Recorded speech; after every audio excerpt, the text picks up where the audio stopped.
Here's my tutorial for molarity practice with grams from Monday, March 8th. So I'm going to assume that you can read the instructions. So I'm just going to pop into the solutions. You can, of course, hit pause and read all the information. So the basic idea is I want to know how much will be left over. So what I'm going to need to do is get the grams used. This is like back to our limiting reaction problems, where we're going to have to take the grams started with, which of course I know from back here, and subtract out the amount used, and that will give me the grams left. So my target number is this one. I already know that I need this one. So I need grams that were used. Well, what in this information could even get me there? What kind of information could even get me there? And the answer is moles. If I could have moles, then I could convert to grams, right? If I knew this number, then I could convert to grams. Well, how do I get that number? And again, it's not entirely obvious maybe, but they give me a molarity and a liters. And I know my molarity equation is molarity is moles over liters. So if they give me molarity, I can put it as the answer to the fraction. I'm going to use moles as the x. That's what I don't know. Remember, that's what I want, so I can convert it into grams. And I'm going to put the liters here. So this times that will solve for x, and I get 0.02 moles. Then I need to convert that into grams. So I'm going to go get my molar mass. I put the formulas in here. I look on the periodic table. I get the molar mass, the molar mass, the molar mass. I make sure how many of each of these I have. I have 1 silver, 1 nitrogen, and 3 oxygens. So these multiply through. Remember to multiply by 3 here. And that is wrong.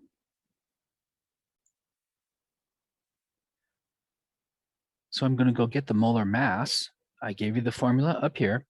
So we're going to have 1 silver, 1 nitrogen, 3 oxygens. Look on the periodic table and get the molar masses. And remember to multiply, especially on the oxygens here because it matters. 3 16s, 3 oxygens is 48. And add them up. And then we get the total molar mass. And that's grams per mole always when you're using those decimal numbers on the periodic table. And I did that because I need to convert the moles to grams. That is the grams used, and I could subtract that out of the start. So one more time through, the logic is I want to know my target number. What is the final answer? How much is left over? Well, how many grams are left over? I know the start. I need the used. How could I get grams used? Well, if I had moles, I could do that, huh? If I had moles, I could do this. How can I get moles? Well, the other big clue is that they told me molarity and liters, and I can put molarity and liters into my molarity equation and get moles. This times that is moles. Now I have moles that I can convert to grams using the molar mass that I figured out over here. When I subtract start minus used, I get grams left over. On 12, there's not much to it. You just put the moles over the liters and divide. On 13, what is the target number? The molarity.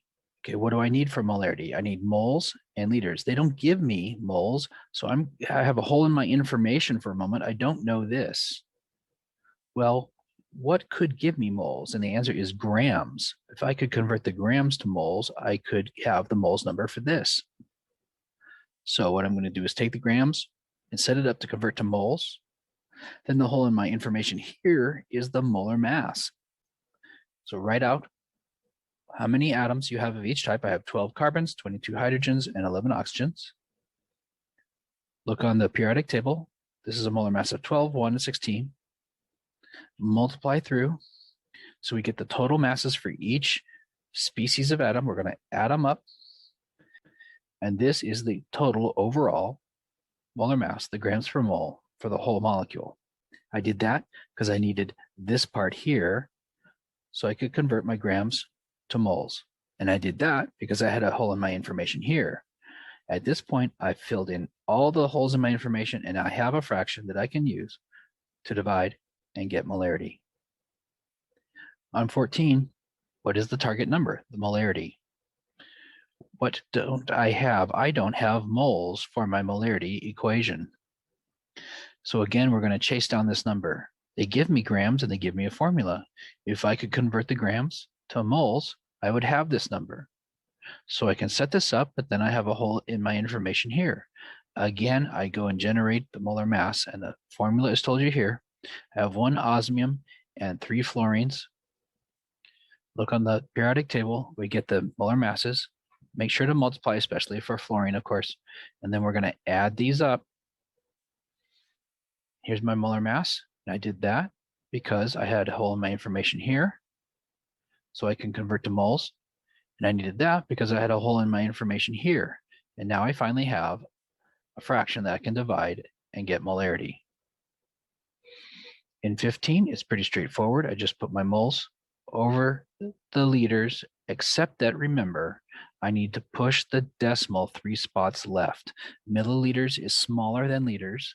If you're going to measure with a bigger stick, you get a smaller answer. And liters is bigger than milliliters. I'm going from milliliters to liters. Should the number get bigger or smaller? I'm measuring with a bigger unit. The number should get smaller. Here's my analogy. If you measure a football field in yardsticks, you get 100, end zone to end zone.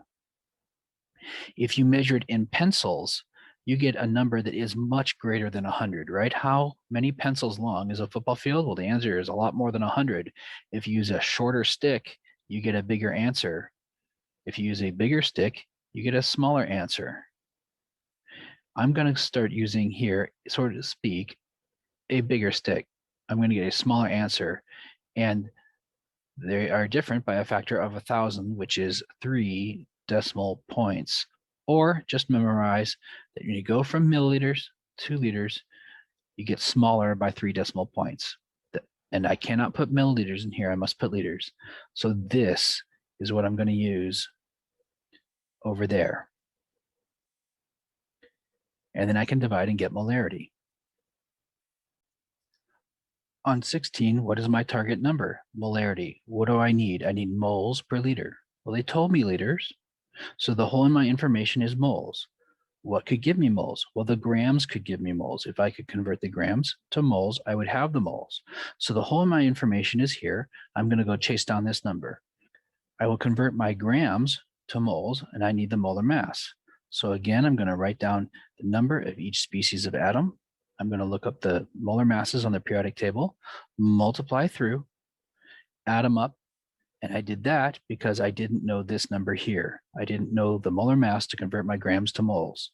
I divide, get my moles, and I did that because I had this piece of information missing, and now it's there, so I can divide and get molarity.